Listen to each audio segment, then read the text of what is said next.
আজকে আমরা ভাবি আর দেবরের প্রেম কাহিনী শুনবো। সুপ্রিয় দর্শকবৃন্দ, আসসালামু আলাইকুম। আপনারা শুনছেন শারমিন স্টোরির পক্ষ থেকে একটি বাস্তব জীবনের ঘটনা। আজকের ঘটনাটি শেয়ার করেছেন আকাশ ভাইয়া। আকাশ ভাইয়া লিখেছেন, আপু আসসালামু আলাইকুম। আপু, আমাদের অল ফ্যামিলি ঢাকায় থাকে এবং আমার জন্মস্থানও ঢাকায়।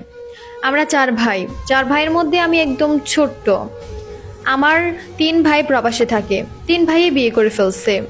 যাই হোক, আমরা সবাই এক বাসায় থাকি। আমি ইন্টার সেকেন্ড ইয়ারে পড়ি। আমার বাদবাকি ভাই সবগুলাই প্রবাসে থাকে। শুধু সেজো ভাইয়ের বউ, আমি এবং আমার আব্বু আম্মু আমরা সবাই একসাথে থাকি। সেজো ভাইয়ের বউয়ের একটা ছেলে বাবু হয়েছে এবং একদিন আমার বাবা অনেক অসুস্থ হয়ে পড়ে। অসুস্থ হয়ে যাওয়ার পর আমার বাবাকে হসপিটালে নিয়ে গেলাম। হসপিটালে প্রায় 1 মাস পর্যন্ত ছিল। আমার বাবা ব্রেন স্ট্রোক করেছে। এ কারণে আমার বাবা এই দুনিয়া থেকে বিদায় নিল। বাসায় এবার আমি আর আমার মা আর আমার ভাইয়ের বউ আমরাই থাকি। আমার ভাইয়ের বউয়ের সাথে অনেকটাই ফ্রি মাইন্ডে চলাফেরা করি। সবসময় আমরা হাসি দুষ্টামি আনন্দ নিয়ে থাকি।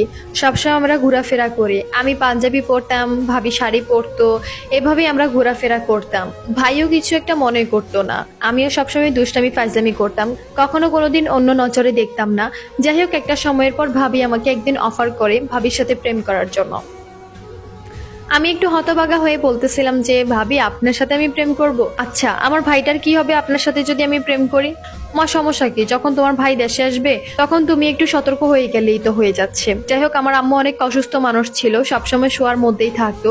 প্যারালাইসিসে এক অঙ্গ চলে গিয়েছিল। এই কারণে আমার আম্মু তেমন একটা হাঁটা চলা করতে পারতো না। আমার আম্মু সবসময় খেঁচবত আমার ভাবি করতো। আমার ভাবিকে সব দিক থেকে আমার অনেক ভাল লাগে। তার কারণ হচ্ছে আমার ভাবি একজন সুন্দরী মহিলা ছিল এবং আমার ভাবি সবসময় দুষ্টামি ফাজলামি নিয়ে থাকতো। আমার আম্মুর সেবা যত্ন করতো। এই কারণেই ভাবিকে আমার অনেক বেশি ভালো লাগতো। আস্তে আস্তে ভাবির সাথে আমার প্রেম হয়ে গেল। প্রেম হয়ে যাওয়ার পর আমরা দুজন অনেক ঘনিষ্ঠভাবে চলাফেরা করতেছিলাম। কেউ জানতো না আমাদের এই ঘনিষ্ঠ সম্পর্কটা। কেউ জানতো না আমরা যে এরকম ভাবে চলাফেরা করি। যাই হোক, এভাবে আমাদের প্রেমের সম্পর্কটা প্রায় 2 বছর যায়। 2 বছর যাওয়ার পর আমার ভাই দেশে আসলো। দেশে আসার পর আমার ভাই আর আমার ভাইয়ের বউ খুব হ্যাপিতেই আছে, কিন্তু এই দিক দিয়ে আমি অনেক জেলাস ফিল করতেছিলাম। আমি কেন জেলাস ফিল করতাম তার একটি কারণ হচ্ছে, আমার ভাই সবসময় দুষ্টামি ফাজলামি করতো আমার ভাইয়ের বউয়ের সাথে, আর আমি তো তাকে গার্লফ্রেন্ডের নজরেই দেখতাম। যাই হোক, একটা সময়ের পর আমার ভাই প্রবাসে চলে গেল এবং আমার ভাবিকে আমি বলতেছিলাম, আচ্ছা ভাবি, তুমি কি আমাকে চাও নাকি ভাইকে চাও বলো তো? তারপর বলতেছে, কেন? আমি তোমাকেও চাই, আমি তোমার ভাইকেও চাই। আমি বলতেছি, তাহলে কি আমার জীবনটা ধ্বংস করবা তুমি? তারপর ভাবি বলতেছে, কেন ধ্বংস কেন করবো বলো তো? তুমি কি আমার কাছ থেকে কোনো কিছু কমতি পাচ্ছ?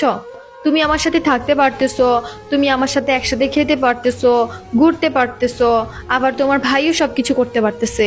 আমি কি তোমাদেরকে কোনো কিছুতে কমতে রাখছি? আমি বলতেছি, ও মাই গড ভাবি, তুমি সব কি বলতেছো? তুমি চারদিক থেকেই খেতে চাও? না, এরকমটা হতেই পারে না। মানে ভাবি আর আমি ঝগড়া লেগে গেলাম একটা পর্যায়ে। ঝগড়া লেগে যাওয়ার পর ভাবি আমাকে বলতেছে, ঠিক আছে তুমি ঘর থেকে বেরিয়ে যাও। আমি বলতেছি, ভাবি আমি ঘর থেকে বেরিয়ে যাব? আমার ভাই চালাচ্ছে, সবকিছু করতেছে।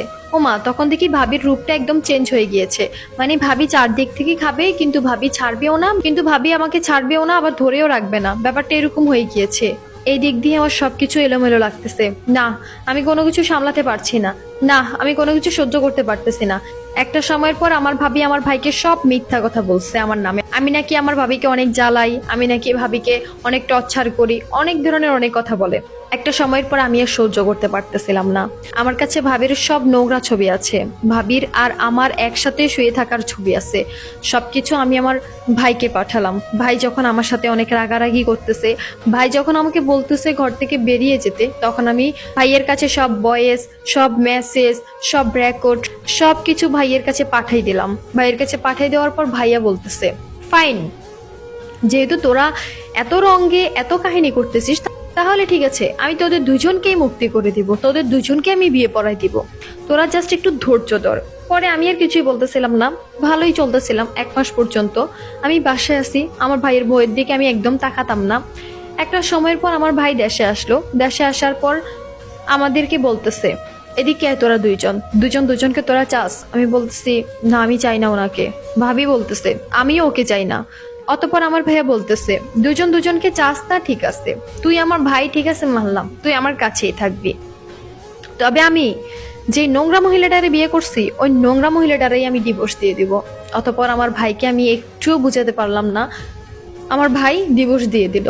ডিভোর্স দিয়ে দেওয়ার পর আমার ভাইয়ের বউ সুন্দর করে আমাদের সংসার থেকে বিদায় নিয়েছে। তার বাচ্চাটা সহ। অতঃপর যাওয়ার পর আমার ভাই বিদেশে চলে গিয়েছে, তেমন একটা কথাবার্তা আমাদের সাথে বলে না। যাই হোক, ওই চ্যাপ্টার বাদ।